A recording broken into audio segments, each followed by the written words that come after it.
Okay, so I'm Dean Blaze. I have been doing social media for a while. I've mostly done social media originally with my MMA career and then my fitness career as a trainer, now like bodybuilding, and I transitioned into lifestyle stuff. One aspect of my life that kept mostly private is my connection to kink and fetish. And today I'm gonna break the silence on that. And I'm going to teach you a little something about kink that I have learned over my years of experience. And that is floggers and flogging. So I have been flogging for at least 5 years, maybe more. Definitely more. I've been in kink for 10 years, and I've been properly trained in flogging for the past 5 or 6 years. I think, yeah, 2020 is when I first learned how to flog. And I have been practicing for the past 6 years. So I'm going to share with you all some of the nuggets of knowledge that I have learned from mentors and other people who have been in kink for much longer than I have. Probably longer than I have been alive. So, this is the flogger. The flogger is broken up into two parts. There's the little dangly bits and then the hard handle bits. So there's the handle and then the dangly bits.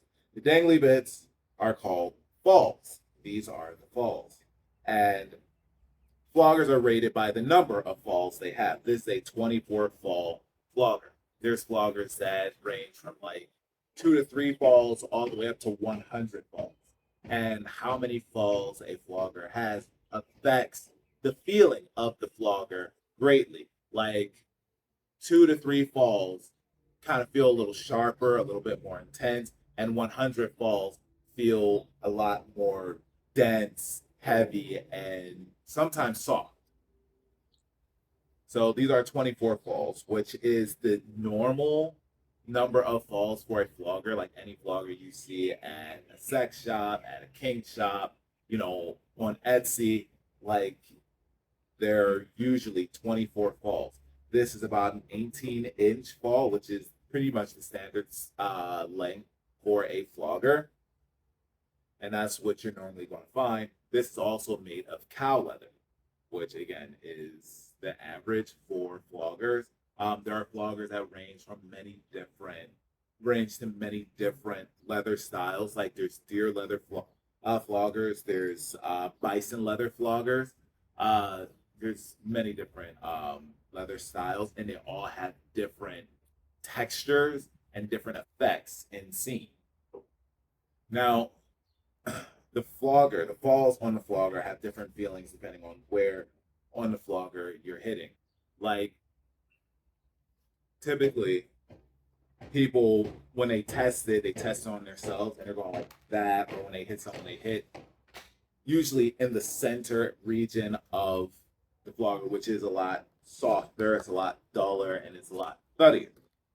But you can also hit using the tip of the flogger, which feels a little sharper, a little more intense, a little stingier. Now, the way you swing a flogger, it's not the same way you swing a paddle. You're not just going like this with a flogger. You don't use back and forth jerky motions with a flogger just because the way the falls move, it follows the momentum of the flogger. And if you like swing and jerk back, it's going to come back and tangle on you. And it's going to create kind of like a pretty weird sensation when striking. Like you run the risk of like not hitting your target or hitting solid on your target and it wrapping around and catching, which is how you get like a lot of pulling on your falls, which can cause them to pull out, to tear, and it just causes a lot of damage to your flogger. Typically, what you want to do with your floggers, you want to swing through your object. Like, let's say the object you're trying to hit is directly in front of you, like your partner is bent over or across or whatever. They're directly in front of you, and you want to swing directly across, swing all the way through until it wraps around you, and you go back and forth.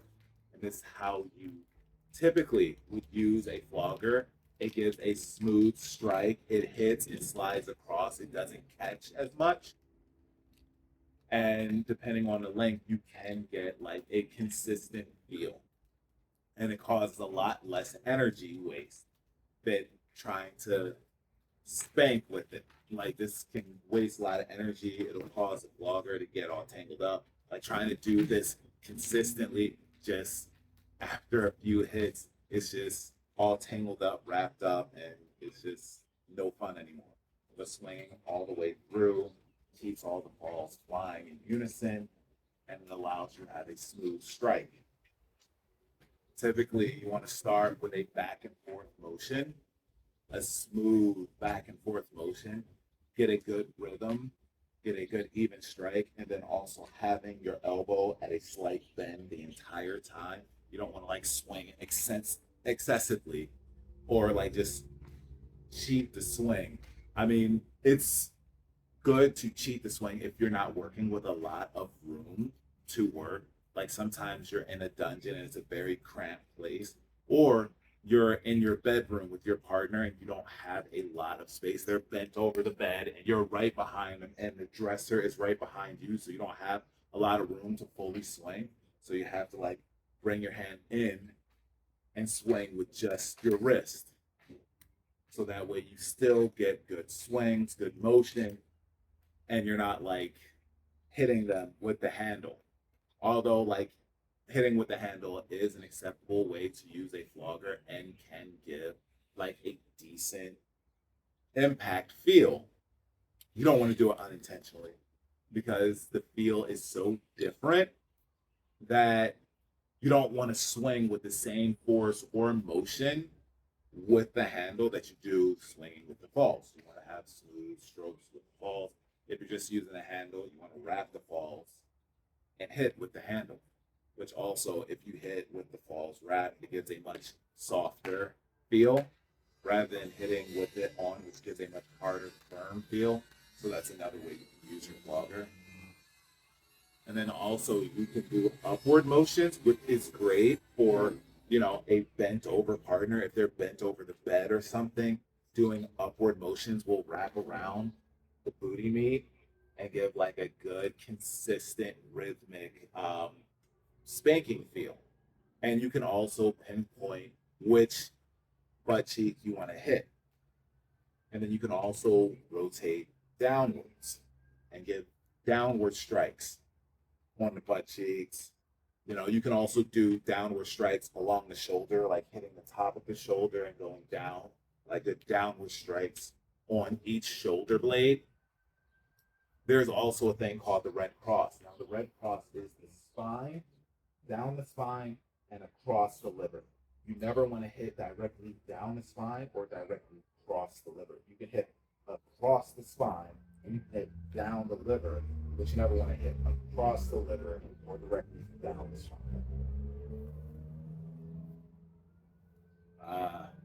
What else for control to flow?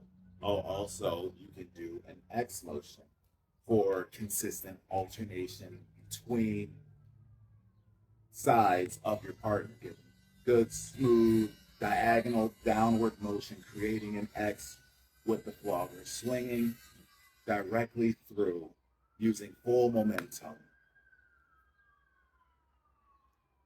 And alternating between those three different styles of striking, like going back and forth and then coming down and then circular motions.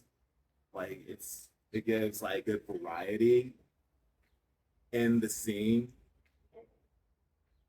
and gives like good surprise, give a good different feel, can break up the monotony. And then sometimes striking the same place repeatedly for an extended duration can cause someone to be extra sensitive and can cause like your play to end early because they're getting too sensitive, too sore, too fast. And then also with the left and right motion, you can work your way up, slowly working up your partner and then back down your partner. Skipping over the lower back because remember the red cross, you never want to hit across across the liver. So you would start going across the butt cheek, skip over the lower back, go up the back, and then back down the back, skipping over the lower back, going across the butt cheek, and then you can even go across the thighs, right? Using that side to side motion, going like across the thighs, up the butt cheeks, skipping over the lower back, working into the ribs, and then across the shoulders, and then coming back down, skipping over the lower back to the butt cheeks, and then to the thighs. And that changing levels like that spreads out the impact, prolongs play time, and allows for a longer, more, impactful experience. And that's all I have to say about vloggers for an intro video.